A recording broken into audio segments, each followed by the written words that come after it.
Boa tarde, Coutinho. Boa tarde, Nicole. Tudo bem? Tudo bem, graças a Deus. Como é que Que está bom. essa cidade maravilhosa? Hoje mudou o tempo. Tá meio esquisito aqui. A gente estava no verão fora de época, mas hoje deu uma mudada. Fora isso, mesma coisa de sempre, né? Todo mundo recolhido por causa da pandemia. Ah, tá certo. Então vamos trocar, porque aqui está muito quente. Eu vou para aí, tu vem para cá. Tá demais. Não, eu não faço Seja questão do calor, bem-vindo. não. Assim tá bom para mim. Eu sou Tá certo. carioca que não morre de amores pelo calor, não. Ah, tá certo. Você então é atípico.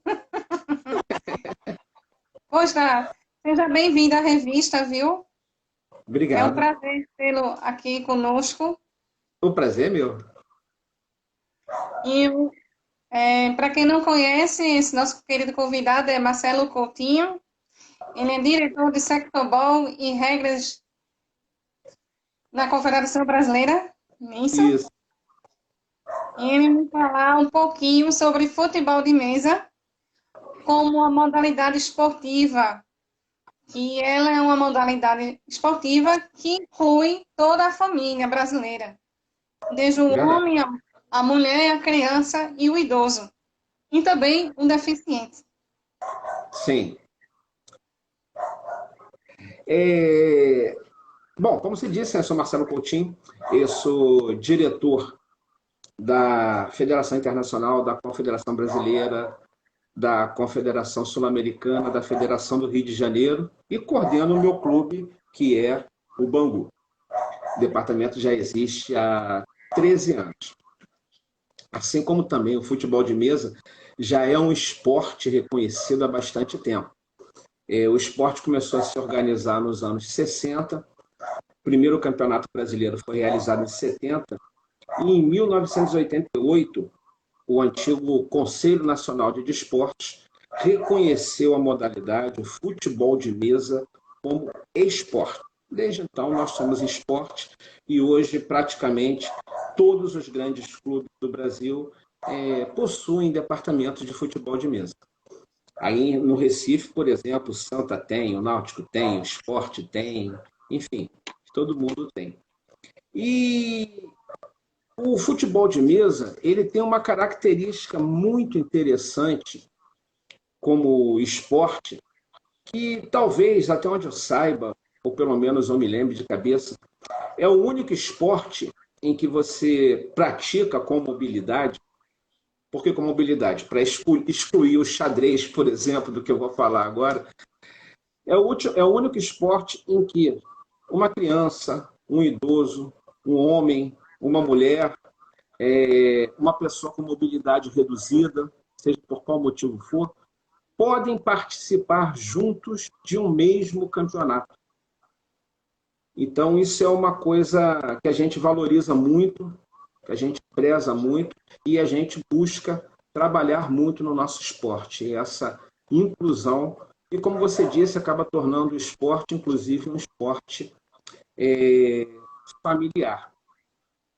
Então, estou aí à vontade para responder o que você tiver interessado em saber. Enfim, como introdução é isso. Pronto. Bom, minha gente, é como o Coutinho estava falando, né? Um esporte familiar, porque dá para englobar todo tipo de público, não é restrito a só homens jogarem. Não. Todo mundo joga, e isso eu acho tão importante nesse período de pandemia, principalmente porque é um tipo de modalidade esportiva que você pode praticar dentro de casa, não é Sim, verdade? sim, sim. Precisa da mesa, né? A gente tem várias modalidades. Quando a gente fala modalidade, é a regra. Quando a gente fala em regra, basicamente é a bola. Tem vários tipos de bola. Assim como o tênis é disputado em piso de grama, de cimento, de saibro, o futebol de mesa é disputado em várias modalidades. Tem modalidades com bola achatada, com bola redonda, com bola quadrada. Tem para todo gosto. E dependendo da mesa de cada modalidade, a mesa é muito grande, não é todo mundo que consegue ter mesa em casa. Eu tenho uma mesa de 1,80 m, mas existem modalidades que usam mesas de 2,20 m. Travassos já está curioso aqui, perguntando como foi a epopeia para conseguir os títulos sul-americanos. Ele sabe, tanto quanto eu, Travassos é um amigo muito querido, coordena o futebol de mesa do Santa Cruz. E ele sabe, a gente como esportista amador, e o futebol de mesa talvez seja o último esporte efetivamente amador. A gente não ganha nada para isso, pelo contrário, a gente bota dinheiro, corre atrás para caramba. Para o campeonato sul-americano, foi muito difícil. O campeonato sul-americano ano passado foi em Buenos Aires, na Argentina, e eu não consegui patrocínio para ir. E eu não tinha condições, eu tenho um nenenzinho, está com 1 ano e 3 meses agora, então não dispunha de recursos para ir. E eu estava muito preparado, eu me preparei, eu treinei muito para esse campeonato e eu sabia que eu tinha condições de disputar o título. E aí chegou, assim, em cima do campeonato, prazo de pagar a inscrição, enfim. E eu estava muito triste com isso, que eu não ia conseguir o campeonato. Aí, meu filho mais velho, que também já jogou botão, hoje em dia ele não joga mais, por conta de trabalho. Aí, meu filho mais velho, vendo isso, ele resolveu, dentro da limitação dele, ele pagou a minha passagem, parcelou em 12 vezes. O pessoal do Bangu complementou o que faltou para eu poder viajar, porque eles sabiam que era importante para a gente, para o clube, que eu fosse. E aí eu consegui as passagens. A inscrição do campeonato, que também não era pequena, era $50, então coisa aí de R$ 250. Eu consegui com 2 amigos meus que são donos de uma padaria. Agradeço muito a eles. Vou fazer aqui o merchandising, se você me permite. Padaria Lafayette Stockler, na Vila da Penha. O Paulo e o Carlinho me deram a inscrição do campeonato e ficou para mim só a estadia. Eu fiquei num hotel de menor, enfim, pouco afastado do centro, e parcelei em 12 vezes. E aí eu finalmente consegui ir para o campeonato. Eu cheguei um dia antes, e aí na véspera de noite, eu estava conversando com 2 colegas do Vasco, que também chegaram antes, e eu estava falando para eles, explicando isso, como foi difícil, e como meu filho tinha se empenhado para eu ir. Aí eu estava comentando com eles, aí eu falei, pessoal, olha só, eu vim disputar 2 campeonatos. São 2 modalidades diferentes. Eu fui disputar o Sector Ball e o Chapas. Eu falei, gente, eu vim disputar 2 campeonatos. Eu não sei qual dos 2, mas eu posso falar para vocês hoje que um deles eu vou ganhar. Nicole, eu ganhei os 2. Que legal. Eu ganhei os 2. E aí depois, ganhar foi aquela emoção, né, de ter ganho. Eu já tinha sido campeão sul-americano com a seleção brasileira, mas foi o primeiro título individual. E o que foi emocionante foi quando eu vi o vídeo, só quando eu cheguei no Brasil que eu vi o vídeo, um desses colegas, o Moraes, que estava comigo nesse dia, quando eu falei isso, ele estava filmando.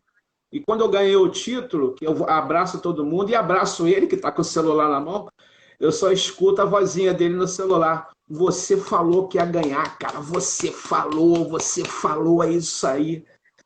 E foi isso aí. Eu tinha que ganhar. Eu vi aquilo como uma missão que eu tinha que fazer, não, para justificar o apoio que me deram, né? Com certeza. Meu filho ajudou, os colegas do Bangu ajudaram, os colegas aqui, os rapazes da padaria ajudaram, e eu tinha que fazer valer isso.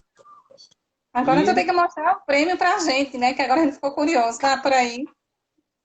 Os troféus da Confederação Sul-Americana, eles são, na verdade, são pratos, eles têm um pezinho para ficar em pé, mas esse daqui, Bota assim. Isso. esse é o sol, Show de bola. e esse daqui é o do Chapas, que na verdade eu ganhei primeiro esse. Esse eu ganhei num dia, no outro dia eu ganhei aquele. Campeão sul-americano no futebol de mesa. Então foi isso. Travasso sabe dessa história, mas ele gosta de me ouvir contando toda hora, porque ele gosta de me ver. Sim, tem que ter orgulho. São algumas coisas que dão orgulho. Por exemplo, quando a gente estava falando, né, dessa situação de jogar adultos e crianças, todo mundo junto. Por exemplo, no Campeonato Mundial de 2012, que foi aqui no Rio de Janeiro, está esse meu filho que pagou minha passagem. Hoje ele tem 27 anos, na época ele tinha 18, 19, alguma coisa assim. E nós estávamos os dois juntos na seleção brasileira. É isso que eu estava falando no começo, né? Eu não conheço outro esporte em que duas pessoas de gerações tão distantes, tão díspares, quase 30 anos de diferença uma para a outra, consigam estar os dois juntos servindo a seleção brasileira em um campeonato mundial. O futebol de mesa permite isso. Então, em 2012, eu estava na seleção brasileira, meu filho estava na seleção brasileira, e também foi uma coisa muito emocionante, eu disputar. Eu já tinha disputado o Mundial, meu filho também. Mas foi muito emocionante a gente estar na seleção ao mesmo tempo. Você está na seleção ao lado do seu filho. E o Brasil foi vice-campeão mundial de sectorball por equipes. E além de mim e do Bruno, que é meu filho, nós tínhamos um outro colega do Bangu, o Lauro, nesse campeonato. E os 3 atletas do Bangu conquistaram premiações individuais. Ah, que bom. Pois é, foi outra coisa muito emocionante, a gente poder estar na seleção ao lado do filho. Deve ter uma emoção não descritiva, não só porque você gosta de jogar, Sim, como também estar do lado do seu filho, curtindo toda a tensão, toda a é, estratégia do jogo. meus dois Muito filhos bom. mais velhos, o Bruno vai fazer 27, o Daniel vai fazer 17. Eu tenho ainda o Guilherme, de 1 ano e 3 meses. Os meus 2 filhos mais velhos, eu comecei a ensinar eles com 6 anos. E com 10 anos, todos os dois, com 10 anos, eles conquistaram o campeonato estadual de suas categorias. O Bruno foi campeão estadual de dadinho, infantil, em 2003. O Daniel foi campeão estadual de pastilha, em 2013. E o Bruno ainda foi campeão brasileiro infantil de um toque, que é a Ah, modalidade que o Cássio joga. Ele foi campeão brasileiro aos 10 anos. Mas depois vem escola, vem trabalho, e aí fica difícil. eles não voltaram, não, agora como adultos? Continuam a Oi? jogar? E os adultos, eles continuam a jogar? Não. O Bruno trabalha em shopping. O Bruno trabalha em shopping, horário de shopping é horrível. Ele tem trabalho, inclusive, aos finais de semana. É muito difícil para dar sequência. E o Daniel escola, né? O Daniel estuda, ele está indo para a faculdade agora. Então, ele estuda aos sábados, domingo tem que estar se preparando. Então, é complicado. Eu mesmo passei por isso também. Eu cheguei a ficar 8 anos que eu não conseguia jogar direito, não conseguia dar sequência por conta de trabalho. E aí eu ia jogar de 3 em 3 meses, às vezes de 6 em 6 meses. Enfim, mas até que eu consegui estabilizar e pude dar sequência à carreira. Mas é complicado, né? Esse trabalho sempre atrapalhando o futebol de mesa. Enfim, Graça Vasconcelos até comentou aqui, esta modalidade deveria ser mais divulgada para promover oportunidade para as crianças, jovens e adultos. é verdade. O futebol de mesa, ele vem inclusive sendo utilizado atualmente, bastante utilizado até, por profissionais de pedagogia, profissionais de educação física, pelos benefícios que ele traz. Entendeu? Às vezes parece que nós. Porque a gente sempre tem que ter muito cuidado para as pessoas não confundirem.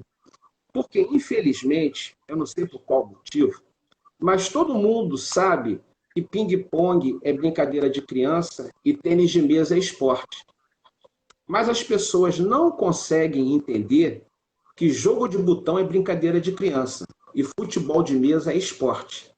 Então, as pessoas, em geral, acham que nós somos uns caras velhos, bobões, que perdem tempo brincando com brinquedo de criança, enfim, e não é isso não. Por exemplo, no Rio de Janeiro, o Flamengo tem departamento, o Vasco, o Fluminense, o Botafogo, o Bangu, o América, Friburguense, a Portuguesa, enfim, São Paulo a mesma coisa, o São Paulo tem departamento, o Palmeiras, o Corinthians, enfim, e todos esses grandes clubes não poderiam estar envolvidos em uma brincadeira de criança, né? É um esporte muito sério, praticado no mundo inteiro. O Brasil, por exemplo, participa de campeonatos mundiais desde 2003. O último mundial foi em 2018 em Portugal e o próximo seria ano que vem. Teve que ser adiado um ano por causa da pandemia. Vai ser em 2022 na Argentina. O Brasil já sediou 2 mundiais. Eu já tive o prazer de viajar para a Hungria para disputar um mundial. Enfim, tudo isso dá a dimensão do que é o nosso esporte. Enquanto esporte, como esporte é saúde. Então, o futebol de mesa também traz benefício para quem pratica, e os profissionais de pedagogia e educação física já perceberam isso. Por quê? Porque o futebol de mesa traz para a criança ou para quem está praticando benefícios mentais, porque a pessoa precisa concentração, precisa improvisação, precisa tática. Ou seja, o mesmo benefício que o xadrez traz, o futebol de mesa também traz, nesse aspecto. Traz benefícios emocionais, paciência, equilíbrio, respeito ao seu adversário, sociabilização, aprende a lidar com a frustração ou com a euforia, porque você precisa aprender a ganhar e aprender a perder. Traz, como exercício, ele é considerado um leve exercício aeróbico, porque a gente está em constante movimentação, andando em redor da mesa, está sempre se movimentando, se esticando, então é um exercício aeróbico. E uma modalidade, um toque, por exemplo, que é aquela que eu te falei, que usa a maior mesa, 2,20 por 1,60, são 2 tempos de 25 minutos, ou seja, o jogo é 50 minutos. Então, 50 minutos andando ao redor de uma mesa grande dessa, o pessoal já andou colocando aqueles pedômetro que marca a caminhada, e dependendo da partida, durante uma partida você anda 3,5 km a 5 km. Em volta da mesa. E às vezes você joga 5, 6 partidas num dia só. Então, é tudo isso. E, além de tudo, é muito divertido, né? Então, ele vem sendo muito utilizado nesse sentido junto à criançada. Inclusive em projetos sociais. Tem 2 projetos que eu gosto muito sempre de citar, justamente pelo que você falou da inclusão, que é o projeto de Santa Vitória do Palmar, no Rio Grande do Sul, do meu amigo Edvard, e o projeto de Quixeramobim, no Ceará, do meu amigo Marquinhos, porque eles têm muita criança jogando. O de Quixeramobim é ligado à ABB, e o Santa Vitória do Palmar é ligado a um colégio na cidade. Então, além de ter muita criança, tem muita menina jogando. E isso é o maior barato. Tem uma. E no Rio Grande do Sul, então, eles têm uma equipe só de meninas. Você tem até uma história interessante, né, sobre isso. Conta aqui pra gente, sobre a mulher no futebol de mesa. Sim, é verdade. A mãe dos meus 2 primeiros filhos, o Bruno e o Daniel, quando a gente era casado, de tanto ela ficar indo para acompanhar a gente, ver a gente jogando, ela começou lá a dar umas palhetadas, coisa e tal, daqui a pouco começou a brincar um pouquinho e ela acabou começando a jogar. Ela se tornou uma atleta federada e disputava junto com o pessoal. na boa, de boa, e o pessoal também, todo mundo de boa, não tem problema nenhum. Nunca teve aquele negócio, ih, vou jogar com mulher. Não Pessoal existe levando na. preconceito. Oi? Não Não existe entendi. preconceito. Não, nunca vi. Nas vezes em que eu vi mulheres jogando, aqui no Rio de Janeiro tinha ela, tinha uma outra menina na AABB. A gente chegou a fazer, inclusive, por 2 anos, campeonato feminino aqui no Rio de Janeiro. Não que não possam jogar com os homens, mas para elas mesmas se sentirem entusiasmadas de jogar. Mas infelizmente não deu sequência, não conseguimos meninas para jogar. Mas nunca teve preconceito nenhum, né, nesse É ótimo. aspecto. Por exemplo, isso foi a tema, inclusive, o presidente da Confederação Brasileira, Robson Marfa, ele teve num encontro com a Fátima Bernardes no começo do ano, abordando justamente isso. Ele e a esposa do Jonas Vicente, que é um amigo nosso que joga no Botafogo, abordando justamente a participação feminina no futebol de mesa. Eu não lembro, o Jonas vai me desculpar, mas eu não lembro o nome da esposa dele. Então, eles estiveram na Fátima Bernardes demonstrando justamente isso. E como isso está ficando importante, cada vez mais aumentando a quantidade de mulheres praticando o futebol de mesa. E um ponto muito interessante, eu sempre cito esse exemplo porque isso é fantástico também. A, a portuguesa Carolina Vilarigues, ela joga no Belenenses de Lisboa, ela é só Uhum. campeã mundial feminina. Então, ela joga uma barbaridade. Na modalidade que ela joga, o Subútil, tem competições separadas só para moças. Então, ela é campeã mundial feminina, é campeã portuguesa feminina, mas na equipe titular do Belenenses são 3 homens e ela.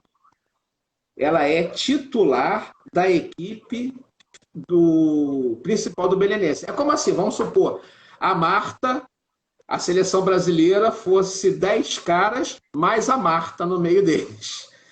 E, entendeu? Ela, como mulher, ela é titular sem problema nenhum da equipe principal do Belenenses. Isso é bem legal.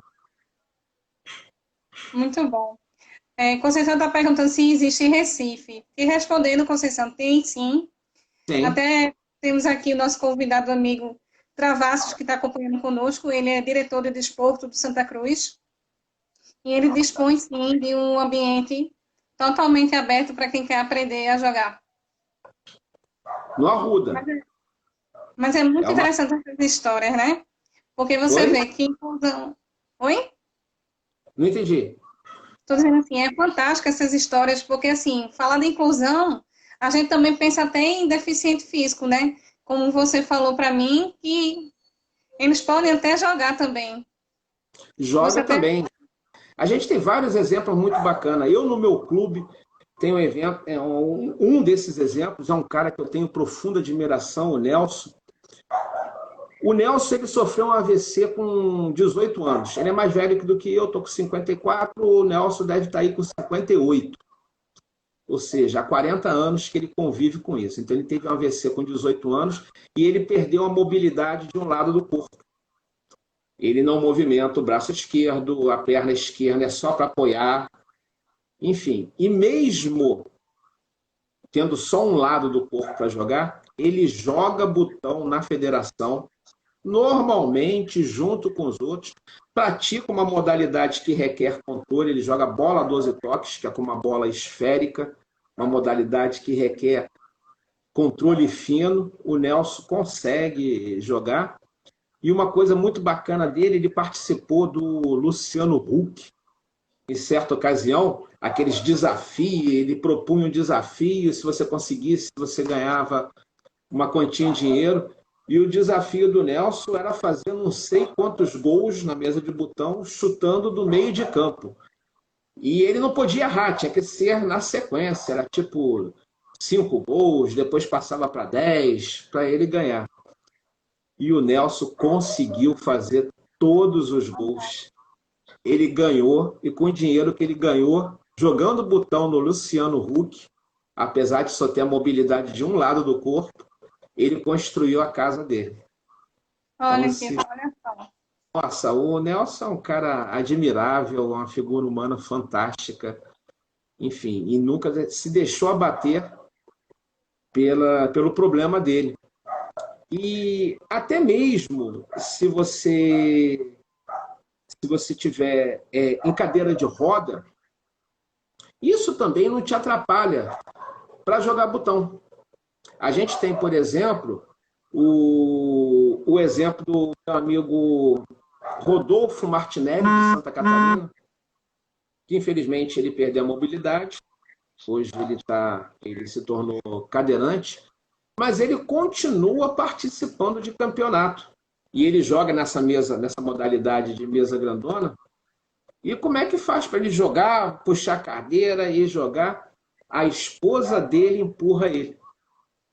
Que Ele, legal. ele jogando com as mãozinhas dele, coisa e tal, mas quando ele tem que andar, é a esposa dele que fica ali empurrando ele em redor da mesa.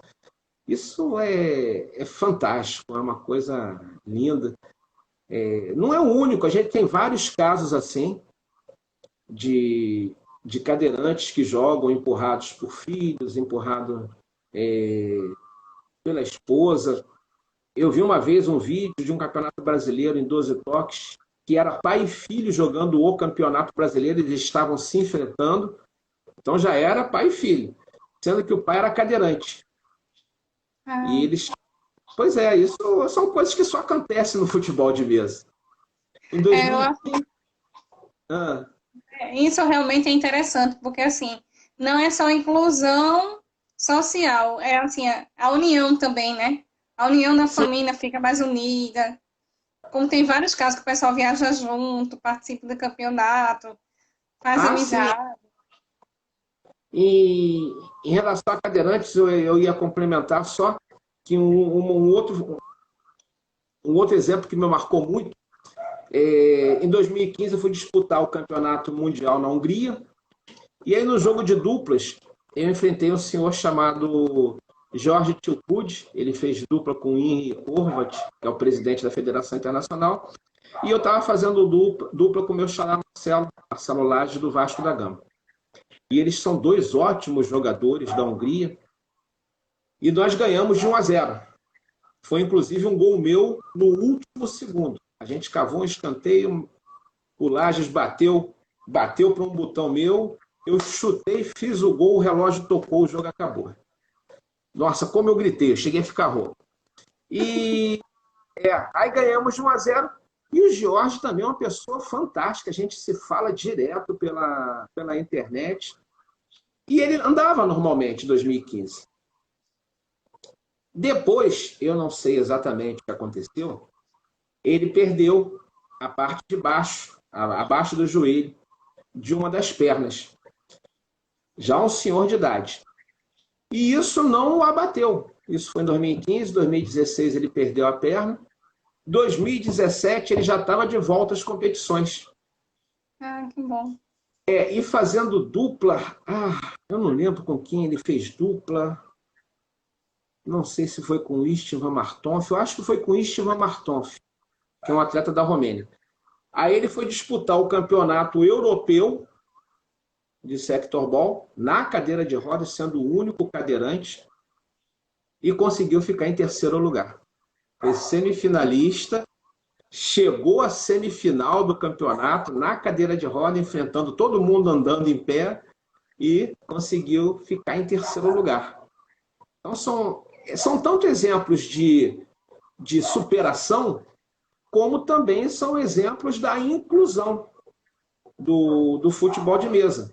E a gente tem conversado na Confederação Brasileira, temos nos esforçado para arranjar, inclusive, maneiras de facilitar ainda mais isso, para que torne mais fácil que tanto pessoas com dificuldade de mobilização, mobilidade reduzida, quanto crianças que não alcançam a mesa, quanto mulheres, para que a gente possa agregar cada vez mais todas essas pessoas. Ah, muito interessante isso. Gostei. Ninguém fica de fora. Oi? Não, não fica. Sendo possível, ninguém fica de fora. Todo mundo consegue jogar futebol de mesa de alguma maneira. Vou fazer uma pergunta curiosa, que eu também estou Sim, conhecendo esse universo agora. Quantas pessoas podem jogar numa mesa, normalmente? normalmente duas pessoas. Joga uma contra a outra. A não ser que seja um jogo de duplas.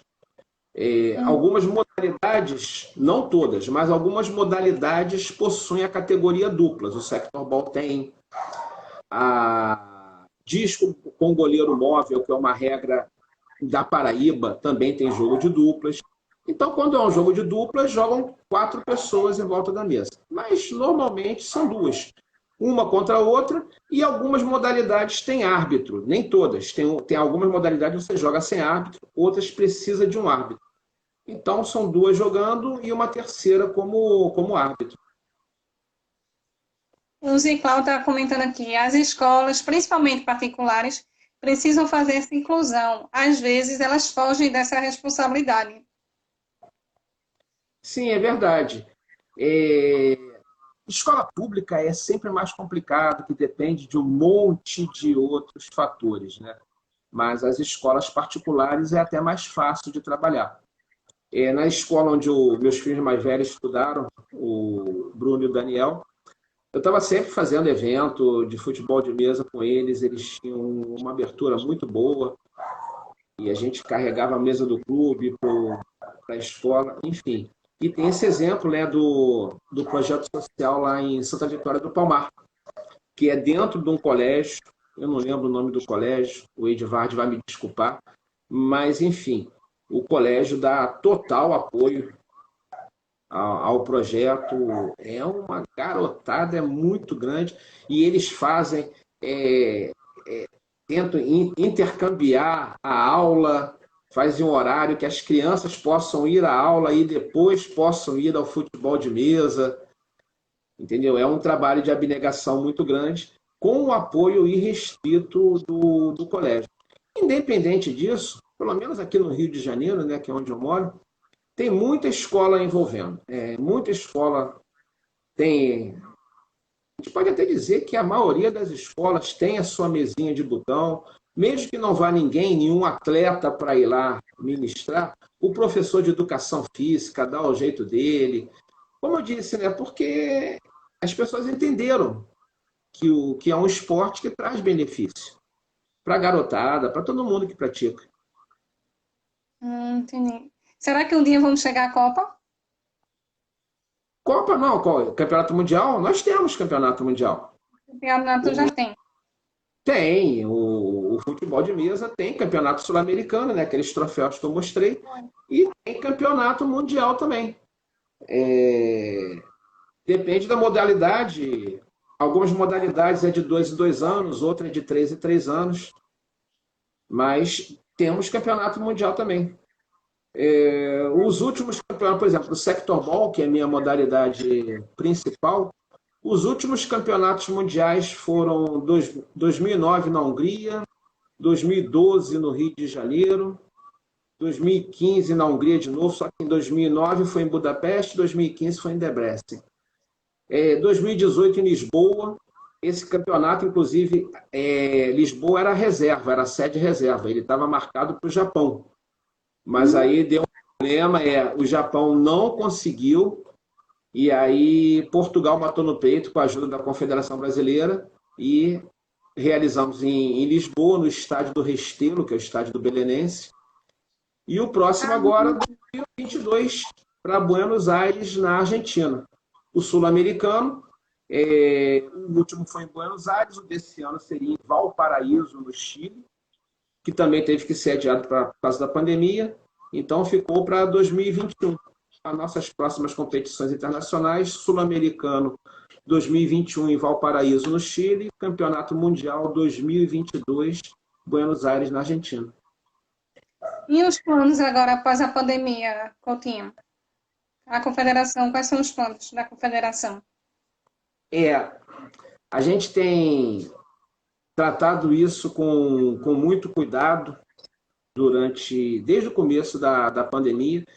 As modalidades elas são mais ou menos autônomas.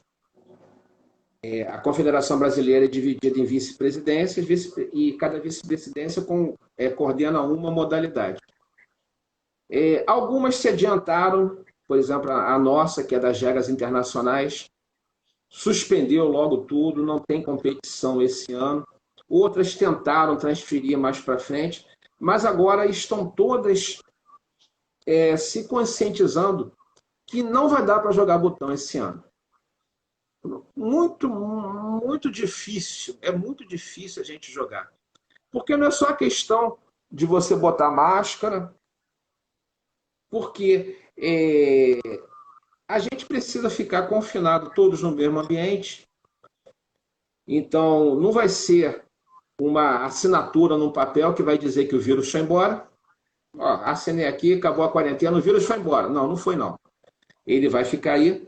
E aí a gente não tem opção. Se a gente ligar o ar-condicionado, está todo mundo respirando, suando ali dentro, compartilhando o mesmo ar. Se não ligar, nós vamos ficar transpirando, pelo menos daqui no Rio de Janeiro, porque normalmente a gente joga em salas fechadas, sem janelas.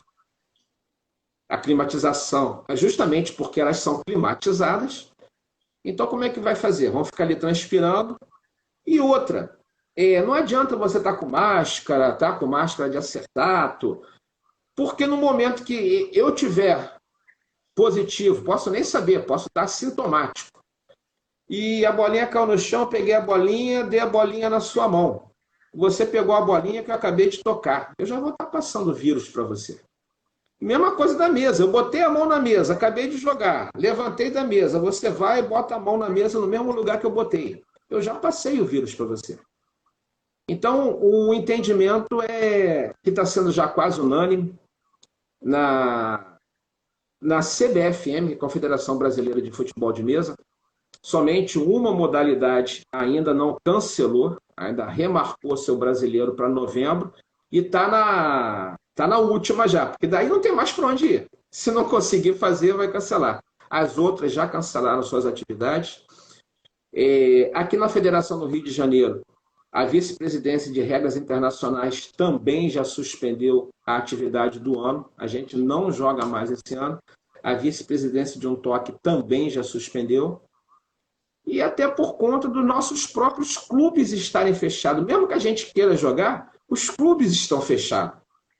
Entendeu? Então é mais ou menos assim, unânime, que esse ano não tem como a gente jogar botão mais.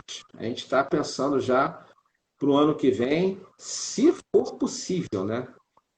Se for possível, se o vírus der uma trégua, o que parece pouco provável. Mas vamos ter fé, né? Vamos acreditar que tudo vai passar, tudo vai melhorar. Que em breve Sim. está todo mundo fora de casa, saindo, resolvendo suas coisas. Aqui no Rio de Janeiro já afrouxaram, né? A quarentena. O pessoal já começou a ir para a rua, começou a ir para o shopping. Só que é meio complicado, né? Talvez aconteça igual aconteceu no Rio Grande do Sul, que abriram tudo e agora está tudo fechando. Talvez aconteça a mesma coisa, não sei. Vamos aguardar, né? O pessoal já está indo para a praia, está indo para o shopping, mas no futebol de mesa a gente não está jogando ainda. Ah, tá certo. E a dificuldade de ter patrocínio é grande? É muito grande. Como eu te disse, né? As pessoas não conseguem entender. Muitas das pessoas não conseguem enxergar isso de que o futebol de mesa é um esporte. E não é um esporte novo, não. Já é um esporte que está indo para 40 anos. É um esporte que existe há 60 anos e há 40 anos oficialmente como esporte reconhecido no Brasil. Mas as pessoas não conseguem entender, né? Então é sempre uma dificuldade muito, muito, muito grande. E aí a gente se vira, a gente com recursos próprios, se cotizando, com o que pinta. O Bangu o meu clube tem um pequeno patrocinador, a gente tem o fornecedor oficial do clube, tem o patrocínio Olha a da camisa, gente. Tá que linda. é uma marca importante na história do futebol de mesa. Mas, normalmente, esses patrocínios não conseguem suprir as necessidades. Por exemplo, eu fui ao Sul-Americano, mas só foi eu do Bangu. E chegando lá, eu consegui, pela regra do empréstimo da Confederação Sul-Americana, dois argentinos que completassem a equipe do Bangu para a gente poder jogar o campeonato por equipes. Fomos vice-campeões. E já tínhamos sido vice-campeões no Sul-Americano de 2018. Então, de repente, se a gente consegue. Porque eu estava muito bem treinado, mas por que eu estava treinado? Porque o Bangu estava treinado. Então, todos os meus companheiros de time também estariam aptos para disputar o Sul-Americano. Então, de repente, se a gente consegue levar uma equipe completa, a gente podia, além do título, ter trazido mais pódios, trazido o título do equipes, e seria legal se o empresariado, seus comerciantes, enfim, pessoas que pudessem nos ajudar, entendessem isso, que o futebol de mesa não é caro para patrocinar, entendeu? Não é um investimento caro, muito pelo contrário, e dá um grande retorno, que dá uma exposição de marca. O meu título repercutiu, como você viu, eu te mostrei a live ontem, quanto já estava. A gente, por exemplo, tem um nicho que é o Bangu, que é um bairro tradicional, grande, populoso no Rio de Janeiro. E a gente sempre diz que aqui no Rio de Janeiro tem vários times de bairros tradicionais. E a gente em Bangu sempre diz que Bangu não é um bairro que tem um clube, mas é um clube que tem um bairro. Então, porque é um fenômeno. Só em Bangu você sai na rua e vê as camisas com o pessoal andando na rua com camisa do time. Nos outros clubes de bairro aqui do Rio de Janeiro, isso não acontece.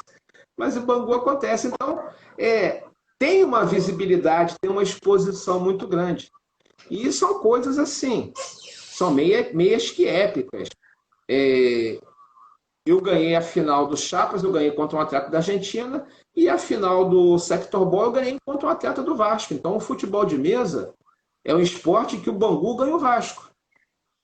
Entendeu? O Vasco também ganha do Bangu. A final do Campeonato Brasileiro de Sector Ball, que foi outra epopeia, um dia eu vou escrever um livro sobre esse campeonato, eu perdi nos pênaltis para o Weber, que na época era do Botafogo. Então, a final do Campeonato Brasileiro foi Botafogo e Bangu.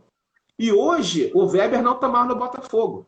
Hoje, o Weber está no Bangu junto comigo. Então, hoje, o Bangu tem o campeão e o vice-campeão brasileiro de Sector Ball na mesma equipe. Então, é um esporte que dá retorno, dá visibilidade. Então, as pessoas precisam só acreditar na gente. A gente tem um canal no YouTube, o Bangu Futimesa TV, que cobre os nossos campeonatos. A gente tem um monte de programa. E os programas que cobrem os campeonatos. E no programa específico do Sul-Americano, eu abri o programa falando disso, porque eu fiquei 5 dias na Argentina, fiz a abertura logo no primeiro dia. Cheguei aqui na Argentina, pessoal, isso, aquilo, coisa e tal, e eu abri falando disso. Que eu estava contando tudo que eu contei para você, do esforço que tinha sido para chegar lá. E eu fechei o programa falando a mesma coisa. Falei, tá vendo aí? Olha só, eu estava em frente ao estádio do River Plate. Falei, tá vendo aí? Lembra que eu falei lá no começo? Então, ó, acredita na gente. Falei exatamente isso. Acredita na gente, acredita no esporte amador, acredita no futebol de mesa do Bangu, que dá retorno. A gente se esforça bastante. A gente joga por amor ao esporte. No caso do Bangu, especificamente, por amor à camisa. Tem um amor incondicional pelo esse clube, pela minha ligação histórica, familiar, centenária com o Bangu. Entendeu? Nós estamos. Meus filhos são a quinta geração de atletas do Bangu. Poxa, massa. Desde o meu avô, que a gente é atleta do Bangu. Meu avô foi o primeiro atleta do Bangu a receber um prêmio fora do Rio de Janeiro. No começo do século passado, ele recebeu homenagem do clube. Tu tá na genética, hein? Ser campeão, hein? Oi? Tá na genética ser campeão. Não sei se tá, mas é verdade, né? É verdade. Enfim, e a gente joga muito assim, por amor ao clube, o pessoal é da região, e basta justamente para quem tem amor também, os empresários, comerciantes locais, acreditarem, né? Dar uma força para a gente, porque a gente se esforça para representar bem essas cores, esse escudo aqui. A Graça está perguntando aqui: será que há uma pesquisa nas escolas sobre o interesse dos alunos em participar da modalidade? Não sei se já foi feita uma pesquisa, não sei. Porque o futebol de mesa, ele é um esporte hoje em dia que ele tem uma organização profissional. Nossos campeonatos são disputados a nível profissional. A gente não ganha dinheiro, mas a organização é a nível profissional. Só que quem faz tudo é a gente mesmo. Futebol de mesa, no futebol, por exemplo, tem o cara que joga, tem o cara que é técnico, tem o cara que é presidente do clube, tem o cara que é o presidente da federação. No futebol de mesa, você joga, você é técnico, você é presidente do clube, você é presidente da federação, você é tudo. Nós somos tudo ao mesmo tempo.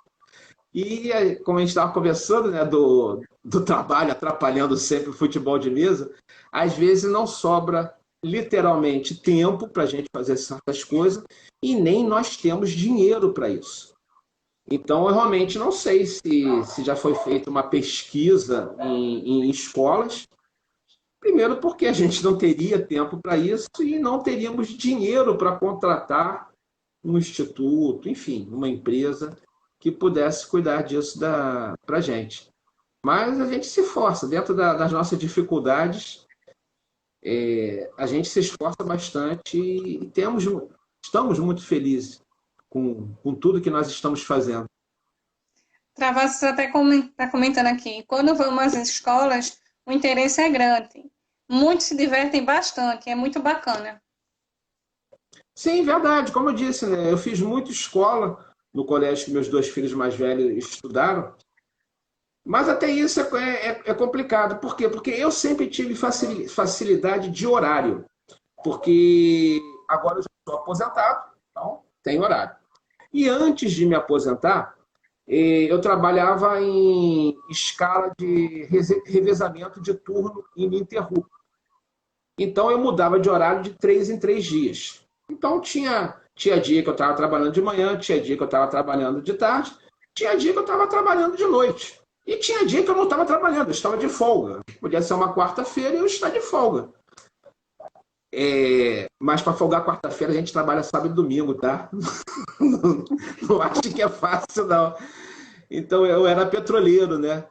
Então eu sempre tive facilidade de horário.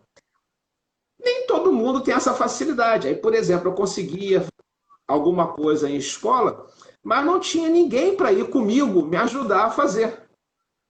Então eu tinha que fazer sozinho, com a ajuda do professor de educação, dos professores de educação física, enfim, é, é bem complicado. Os projetos que eu falei no começo, já tem uma equipe, o Edvard lá em Santa Vitória do Palmar, ele tem uma equipe, mais pessoas compraram a ideia dele, então eles se dividem. Até porque o projeto deles funciona todo dia. Todo dia tem aula para a criançada. E aí fica impraticável, né? A pessoa trabalhar todo dia, depois ir dar aula de futebol de mesa todo dia, tem que ser mais de uma pessoa. Então, a Edvard teve mais colegas que compraram a ideia, mas aqui no Rio eu sempre fazia as coisas de dia e aí é complicado. É bastante complicado. Graça continua a falar. Fala porque Ah, existem alunos que não gostam de jogo de alto impacto, mas admiram uma modalidade que exige raciocínio, paciência. sim, é verdade. Eu não sei se a Graça escutou no começo, mas é exatamente isso. O futebol de mesa ele movimenta vários aspectos, mental, emocional, exercício físico, e é exatamente isso mesmo. E de fato era muito legal. Eu notava sempre que a gente fazia escola o interesse das meninas. as meninas sempre ficavam amarradonas quando chegava o jogo de botão. Talvez por se sentirem. Hoje em dia, antigamente era pouco comum, né, mulher gostar de futebol. Hoje em dia, isso é normal. As mulheres gostam de futebol, entendem de futebol, falam de futebol, e elas com certeza querem jogar também. Com E é como a certeza. Graça está falando, né? É difícil uma menina poder jogar bola com um menino, até por causa da compleição física. São coisas totalmente diferentes. A FIFA, inclusive, proíbe que homens e mulheres disputem juntos, futebol junto. Mas no futebol de mesa elas viram que poderiam dar vazão a isso. Elas poderiam entrar no mundo do futebol, se sentirem dentro do mundo do futebol com os meninos sem grandes impactos físicos, enfim. E isso é uma coisa que eu sempre notei, que elas sempre gostaram muito. As meninas se interessavam muito mesmo pelo futebol de mesa. Agora, assim, não existe tanto preconceito. Se não Não, existia, se não existe na futebol de mesa, que dirá agora, né? As coisas é, evoluindo, a mulher toda vez querendo aprender como homem também. Enfim, muita coisa mudou, né? A cultura vem mudando, consequentemente, os graças a objetivos Deus, também. né? Graças a Deus que a cultura vem mudando e a gente não pode permitir que ela ande para trás, né? A gente vê coisas no Brasil atual que É são verdade, conquistas que a gente, como sociedade, não pode permitir que isso ande para trás, né? Senão a gente estaria retroagindo. exatamente, correto. Agora eu vou deixar você à vontade para fazer um convite, toda a família brasileira, para jogar com você, fute-mesa. Sim, verdade.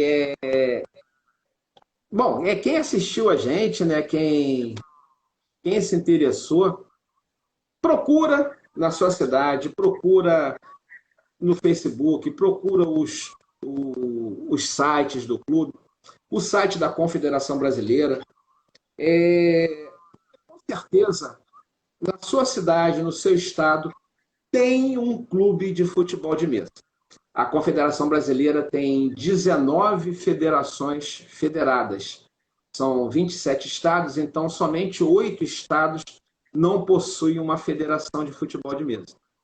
E dentro de cada estado, de cada federação, clubes de futebol, clubes sociais,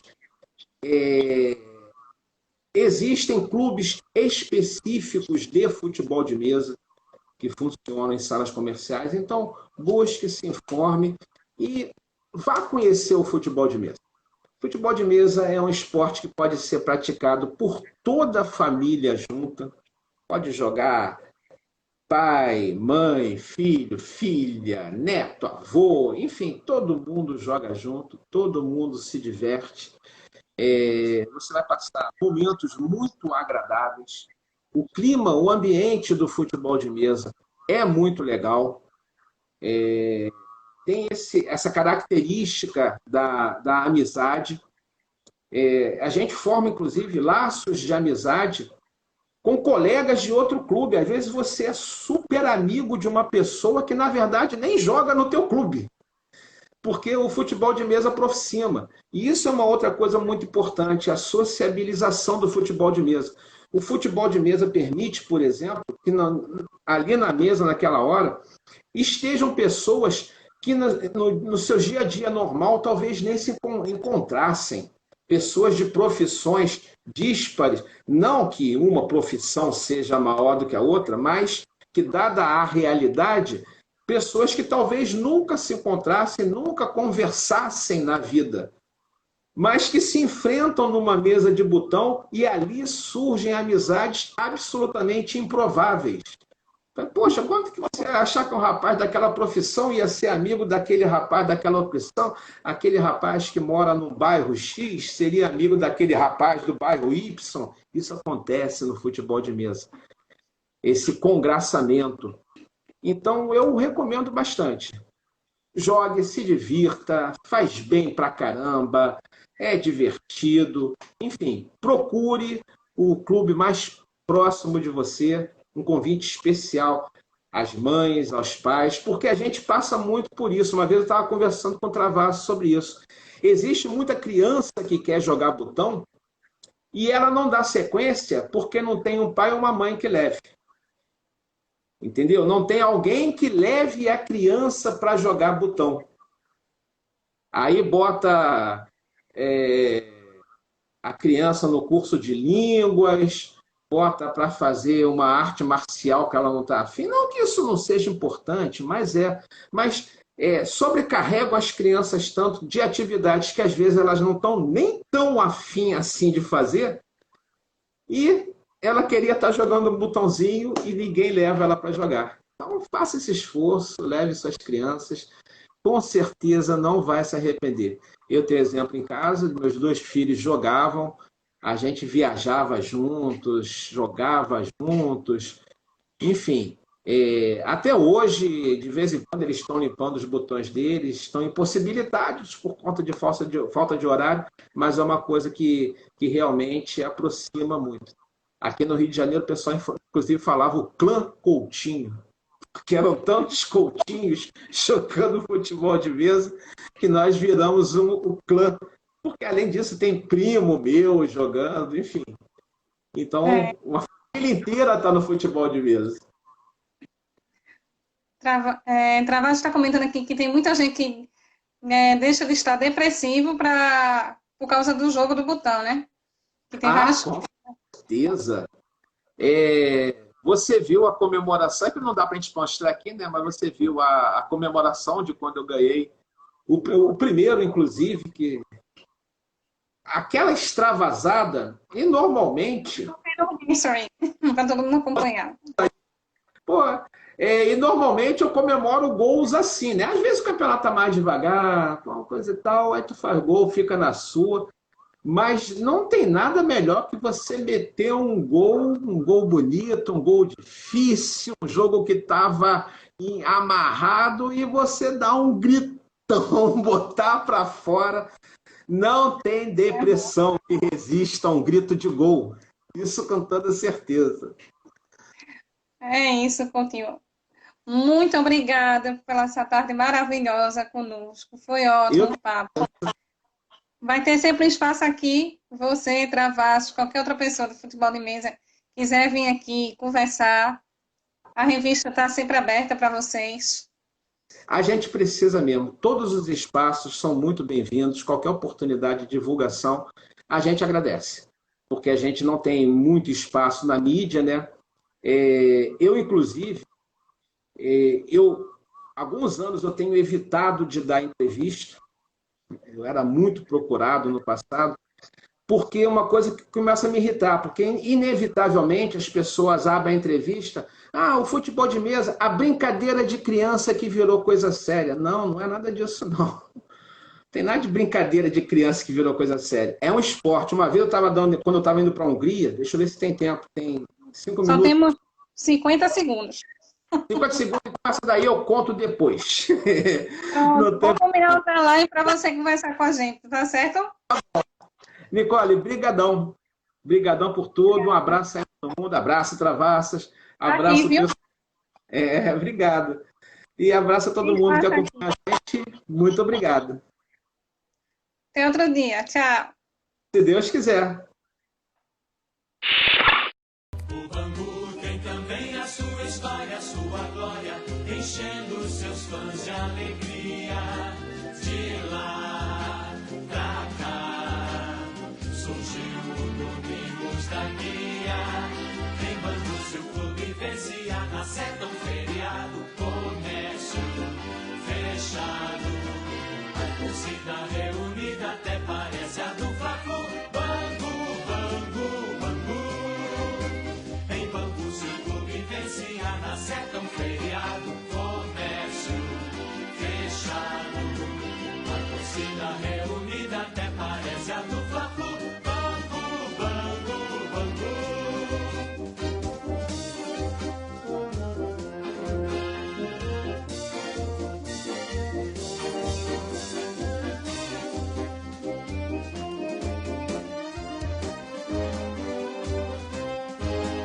O Bangu tem também como divisa na camisa, o